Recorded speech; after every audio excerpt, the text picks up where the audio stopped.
కలిసొచ్చే కాలం వస్తే నడిచొచ్చే కొడుకు పుడతాడంటారు కదా. ఇప్పుడు అట్లాంటి పరిస్థితే భారతీయ జనతా పార్టీకి.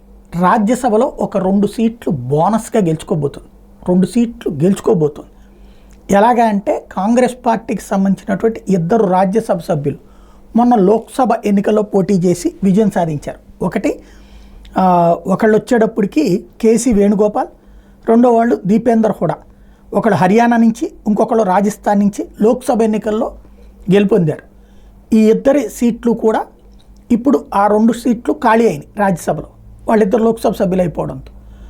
ఇప్పుడు రాజ్యసభలో ఈ 2 సీట్లకి మళ్ళీ ఎన్నికల నోటిఫికేషన్ చేస్తారు. ఈ 2 రాష్ట్రాల్లో కూడా బీజేపీ గవర్నమెంట్లో ఉంది. హర్యానా కావచ్చు, రాజస్థాన్లో కావచ్చు. అక్కడ ఉన్నటువంటి ఓట్ల ఎమ్మెల్యే సీట్ల కదా లెక్క. దాని ప్రాతిపదికన చూస్తే ఈ 2 సీట్లు భారతీయ జనతా పార్టీ గెలుచుకునేటువంటి పరిస్థితి ఉంది. దీంతో రాజకీయం రంగు మారుతోంది.